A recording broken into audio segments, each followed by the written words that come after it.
Notre détecteur de mouvement et le système de mesure informatique sont bien plus précis que les données relevées manuellement.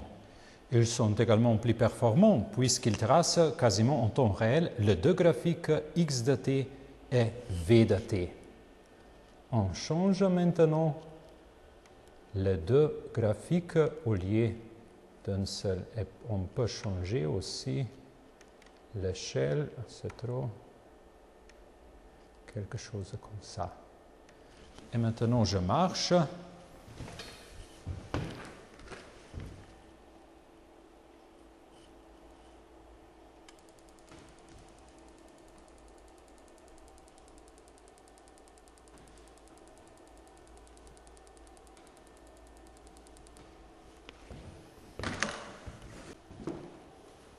Je demande à mes élèves d'examiner les deux courbes précédemment obtenues.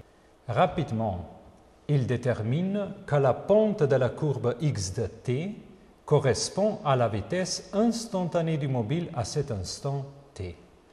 En observant la courbe de la position en fonction du temps, ils sont capables de déduire la tendance de la courbe de la vitesse en fonction du temps. La tangente et sa pente sont les outils majeurs pour tracer v de t. Si la tangente est plus pentue, la vitesse instantanée du mobile à cet instant est plus grande. La tangente horizontale, la vitesse instantanée est 0. Ensuite, si la pente de la tangente est négative, dans ce cas-là, la vitesse est négative.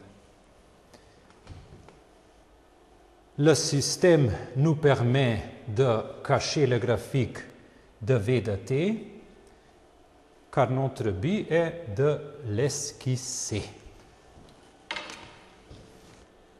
Maintenant, nous allons cacher le graphique et après l'esquisser le graphique. Commençons par ici.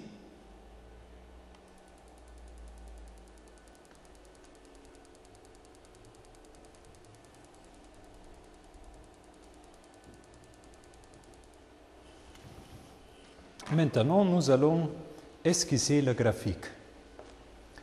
Ici, la tangente est horizontale, c'est-à-dire la vitesse est 0. Ici, la tangente est négative. Jusqu'ici, la vitesse est quelque chose comme ça. Maintenant, la vitesse 0. Et ici, c'est la vitesse positive. Et encore une fois 0. Et encore une fois négative. Et encore une fois positive. On peut vérifier. Oui, ce n'était pas mal. Ce n'était pas mal.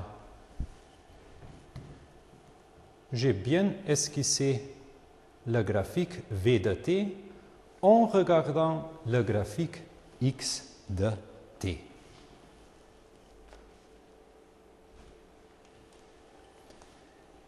À ce moment-là, on dit aux élèves, le procédé similaire se nomme la dérivation et il vous sera expliqué dans 2 ans en cours de mathématiques.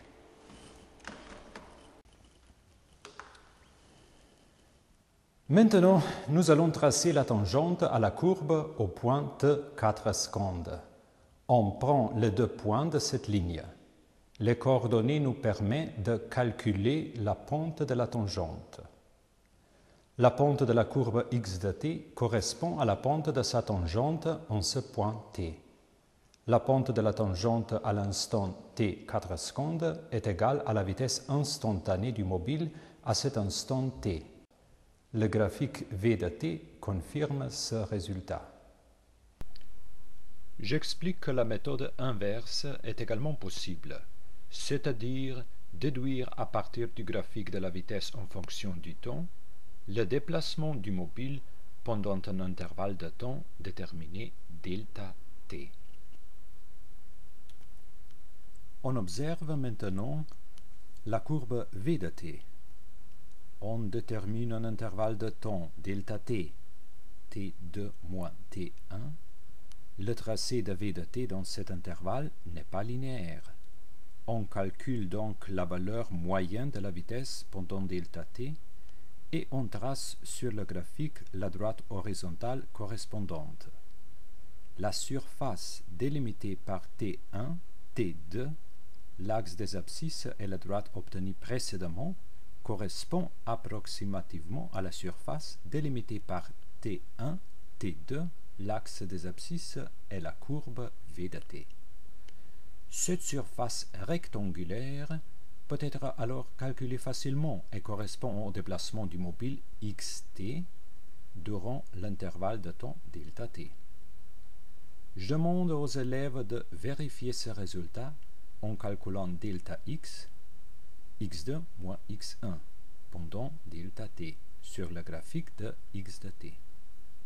Ensuite, si la courbe v de t est en dessous de l'axe des abscisses, la surface étudiée est donc négative. Il s'agit alors du trajet retour du mobile. C'est encore une opportunité pour faire remarquer à nos élèves qu'un jour ils appelleront ce procédé l'intégrale définie.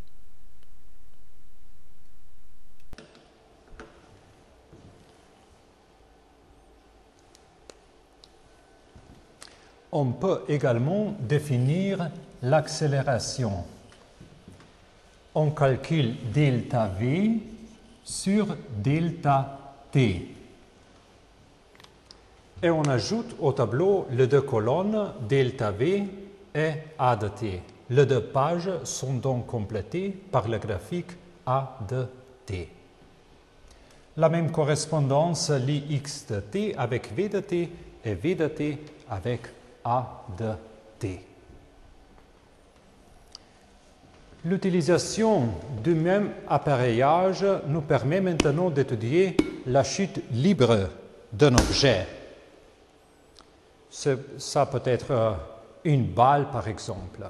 L'ordinateur affiche le même graphique x de t et v de t, après traitement des mesures récoltées par le détecteur à ultrasons. Cependant, à ce niveau d'étude, il est justifié de supposer que la résistance de l'air est négligeable.